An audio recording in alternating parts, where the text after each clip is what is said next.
Welcome back to Fox West Texas Sports Unscripted. I'm your host, Casey Buscher, now joined by the legend herself, Beth Mowins. Thank you so much for joining me. Thanks for having me, Casey. My pleasure. So, Beth, you grew up in Syracuse. Orange is basically in your blood, and you started your career there. Take me through the beginning of your career and when you decided that this was an industry that you wanted to pursue. So I grew up in a household where my dad was a high school basketball coach, and I had three brothers, and my mom was a huge sports fan. And back in those days, before we had 300 channels on the television, you used to have to go outside to play all the time. And so all the little kids in the neighborhood, it was nonstop, whether it was wiffle ball, kickball, football, basketball. We had a hoop out in front. We were always playing sports. And I love to talk and would have a running commentary going while we were playing the games, while I'm running around the bases. And when I first saw Phyllis George on the NFL Today show, that was kind of the light bulb going off in my head. Okay, maybe this is something that I can do as a career and as a job. And I got great encouragement and support all along the way growing up in Syracuse. So there were always Syracuse sports to follow. I was always watching games on TV and literally sitting in front of the television practicing. I had an idea or a sense early on that play-by-play is what I wanted to do. And since there weren't any other women doing it at that time, I thought, you know what, maybe I can carve out a nice little niche for myself and work on the craft as much as I can. So I got a real good head start, even while I was still in middle school and high school. And then things just kind of took off from there once I got into college and moved on. And you played at Lafayette College, where you still hold the school's all-time assists with 715. So was basketball your first love growing up? Yeah, basketball was kind of it for me. I like to say my parents raised a point guard, and that's kind of the mentality that I've tried to take as a play-by-play announcer into every job I've ever had. The crew is my team. And so, you know, one of the things that I want to do is sort of create that team chemistry and try and help everybody around us get better and try and work towards common goals instead of personal ones. And that's kind of the background that I came from. I played soccer because I love the sport, and that was a great way to get in shape for basketball season. And then I also played softball because I love the game. And we had two really good pitchers and won a state championship one year. And so I loved the competition and I loved to win. And so that was kind of the way that I got through the spring. You know, you actually could play three sports back in those days. And that kind of leads into my next question. One of the first times I talked to you, you know, you were like, okay, well, don't just only focus on football and basketball. You need to focus on sports like softball and volleyball and soccer, some of the sports that people maybe aren't as familiar with, but you are familiar with just about all of them, gymnastics, you name it. You've been a part of that.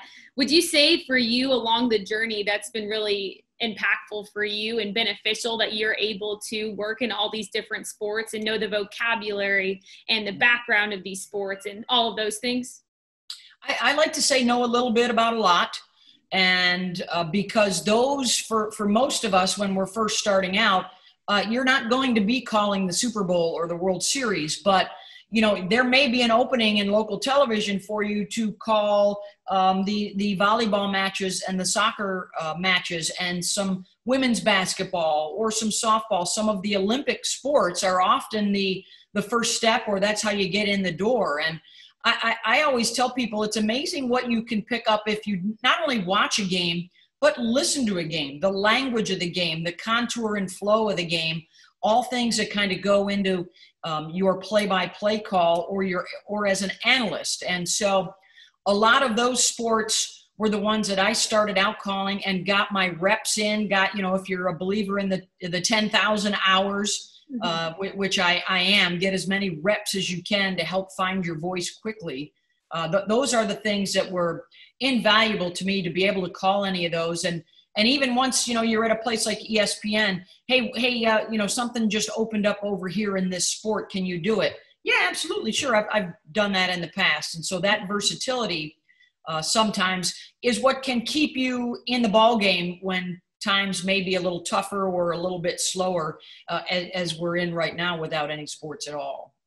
And so you went to Syracuse, kind of getting your feet wet into the broadcasting industry, and you do some local news, sports director in New York, and you make your way up to the network level. So for you, when you look back, what was that pivotal moment for you when you thought, okay, I'm going to make it happen. I'm going to become a play-by-play broadcaster?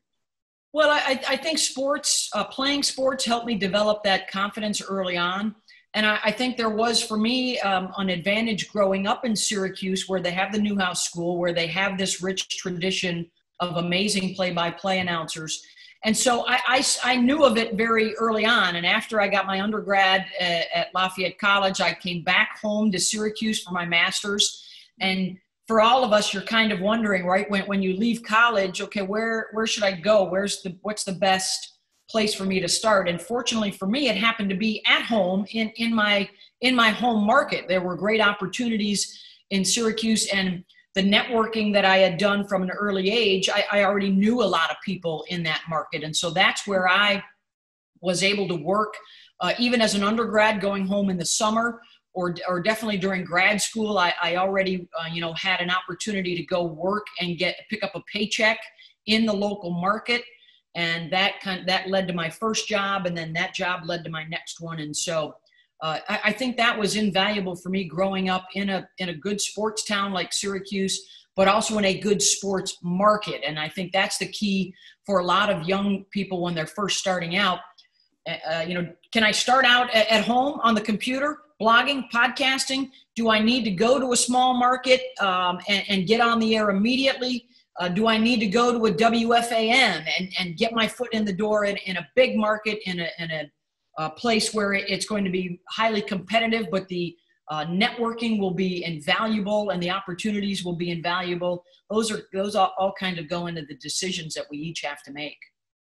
And so you fast forward a few years, and in 2017, you become the first female to call a nationally televised NFL game on Monday Night Football, Broncos, Chargers. What was that experience like? I mean, if you could even put it into words, and in that moment, did it sink in like, oh, I'm going to make history today?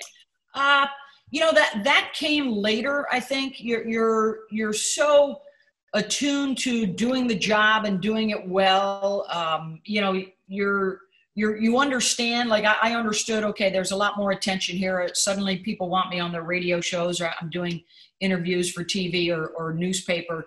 But that is all sort of the extracurricular. You're still, for me, sitting in front of my computer for hours on end, doing research, preparing game boards. You develop over time through repetition and preparation. Okay, this is how I do it. Whether I'm calling a local high school football game on a Friday night, or whether I'm calling Monday Night Football, that preparation is very similar. And so you're kind of, caught up in the day-to-day. It's what I've always done and what I've always wanted to do. So from that aspect, it wasn't that different at all. And then you soak in a lot of the other stuff that's happening. And really the key, I think, for preparing for something like that is don't allow yourself to get overwhelmed by all that other stuff. Do your job with the understanding that, yeah, this is something that's special for a lot of people, and you want to knock it out of the park. But that's how I am for every job. I want to do my absolute best and earn people's respect. And that was the first and foremost thing on my mind, calling that game, and to have a lot of fun, which I think Rex and I really did. So cool. And something else that always really stuck with me after talking with you for the first time was that women can be more than a sideline reporter. And I think a lot of times young women and some men just kind of get caught up with, oh, I just want to be on the sideline. But you said, well, you only get a few minutes in a game. So obviously there's some people that want to be sideline reporters, and that's okay. But something that, kind of brought in my mind, I'm like, okay, well, maybe I can do something more than just be a sideline reporter. Maybe there's other avenues I can go into. And we see that, with you and with Nina Kimes, who has become an analyst and in play-by-play roles and podcast roles and so many things. How important is that, that young women understand that, it's not only just one path that they can go on, and that there are different avenues that they can get into? Yeah. I think for me, the first and foremost is to figure out what are you most passionate about. And that's why it's great at a place like Newhouse, or when you're first starting out, be a host, be a sideline reporter, be a producer or a director. Get a little taste for everything to figure out what you are truly passionate about.